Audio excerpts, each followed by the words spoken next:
ಉಪಯೋಗಗಳು, ಯೋಗಾಭ್ಯಾಸಗಳು, inner piece, ಒಳ ಮನಸ್ಸಿನ ಶಾಂತಿ, ದೇಹ ಮನಸ್ಸು ಮತ್ತು ಆತ್ಮ ರಿಲ್ಯಾಕ್ಸೇಷನ್, ಜೀವನದ ಜವಾಬ್ದಾರಿಗಳಿಗೆ ತಕ್ಕಂತೆ ಸರಿಯಾಗಿ ವರ್ತಿಸುವ ಭಾವನೆಗಳು ನಮ್ಮಲ್ಲಿ ಸೃಷ್ಟಿಯಾಗುತ್ತೆ. ನಕಾರಾತ್ಮಕ ಭಾವನೆಗಳು ಹೋಗಿ ಸಕಾರಾತ್ಮಕವಾಗಿ ಪರಿವರ್ತನೆ ಆಗುತ್ತೆ. ಸ್ವನಂಬಿಕೆ, ನಿಮ್ಮ ಬಗ್ಗೆ ನಿಮಗಿರುವ ನಂಬಿಕೆ ಹೆಚ್ಚುತ್ತೆ. ಭಯ, ಭೀತಿ, ಆತಂಕ ನಿಮ್ಮನ್ನು ಬಿಟ್ಟು ಪಾರಾಗತ್ತೆ.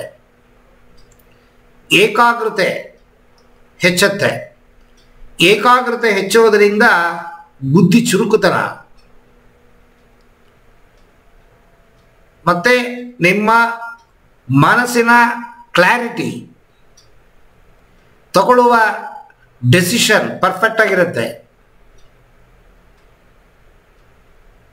ನಿಮ್ಮ ಜೀವನದ ಪರ್ಪಸ್ಸು, ನಾನು ಏನಕ್ಕೋಸ್ಕರ ಹುಟ್ಟಿದ್ದೀನಿ ಅಂತನ್ನೋದು ನಿಮಗೆ ಅರಿವಾಗುತ್ತೆ. ಇನ್ನರ್ ಸ್ಟೆಬಿಲಿಟಿ, ಏನು ಮಾಡಬೇಕು ಏನು ಮಾಡಬಾರ್ದು ಅಂತನ್ನೋದು ಗೊತ್ತಾಗುತ್ತೆ. ಸಾಕು ಹಾಗೆ ಅಂತನ್ನೋ ಮನಸ್ಸು ನಿಮ್ಮಲ್ಲಿ ಬರುತ್ತೆ. ಹೆಚ್ಚೆಚ್ಚು ಅತಿ ದುರಾಸೆ ನಿಮ್ಮನ್ನು ಬಿಟ್ಟು ಹೋಗುತ್ತೆ. ಕೋಪ, ಕಾಮ, ಕ್ರೋಧ, ಲೋಭ, ಮೋಹ, ಮದ, ಮಾತ್ಸರ್ಯ, ದುರ್ಗುಣಗಳು, ದುರ್ಚಟಗಳು ನಿಮ್ಮನ್ನು ಬಿಟ್ಟು ಹೋಗುತ್ತೆ. ಹೆಚ್ಚೆಚ್ಚು ವಿಚಾರಗಳನ್ನು ಕಲಿಬೇಕು ಅಂತನ್ನೋ ಆಸಕ್ತಿ ನಿಮ್ಮಲ್ಲಿ ಸೃಷ್ಟಿಯಾಗತ್ತೆ.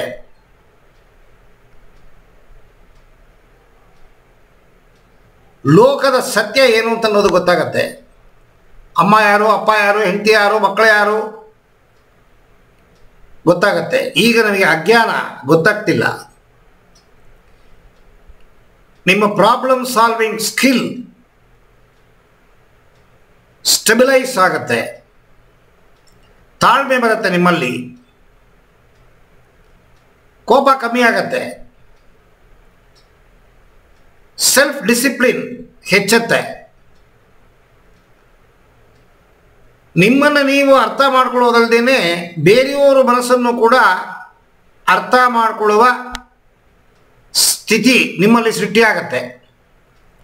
ಯಾವಾಗಲೂ ನಿಮ್ಮ ಮನಸ್ಸು ಕಾಮಾಗಿರುತ್ತೆ, ಶಾಂತಿಯಾಗಿರುತ್ತೆ.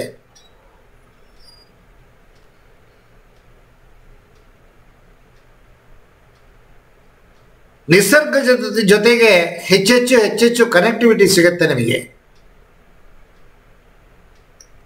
ನಿಮ್ಮ ಪ್ರಜ್ಞೆ ಈ ಲೋಕದಿಂದ ಬಿಟ್ಟು ಬೇರೆ ಅಂತರ ಲೋಕ ಅಂದರೆ ಭಗವಂತನ ಲೋಕದ ಬಗ್ಗೆ ಅರಿವಾಗತ್ತೆ ನಿಮಗೆ. ಇದಕ್ಕಿಂತ ಹೆಚ್ಚಾಗಿ ನಿಮ್ಮ ಆರೋಗ್ಯ ಕಾಪಾಡುತ್ತೆ. ನಿಮ್ಮ ಆಯುಷ್ ಹೆಚ್ಚುತ್ತೆ. ಹೀಗೆ ಹೇಳ್ತಾ ಹೋದರೆ ಬೇಕಾಟ್ ಹೇಳ್ಬೋದು. ಆಲ್ರೌಂಡ್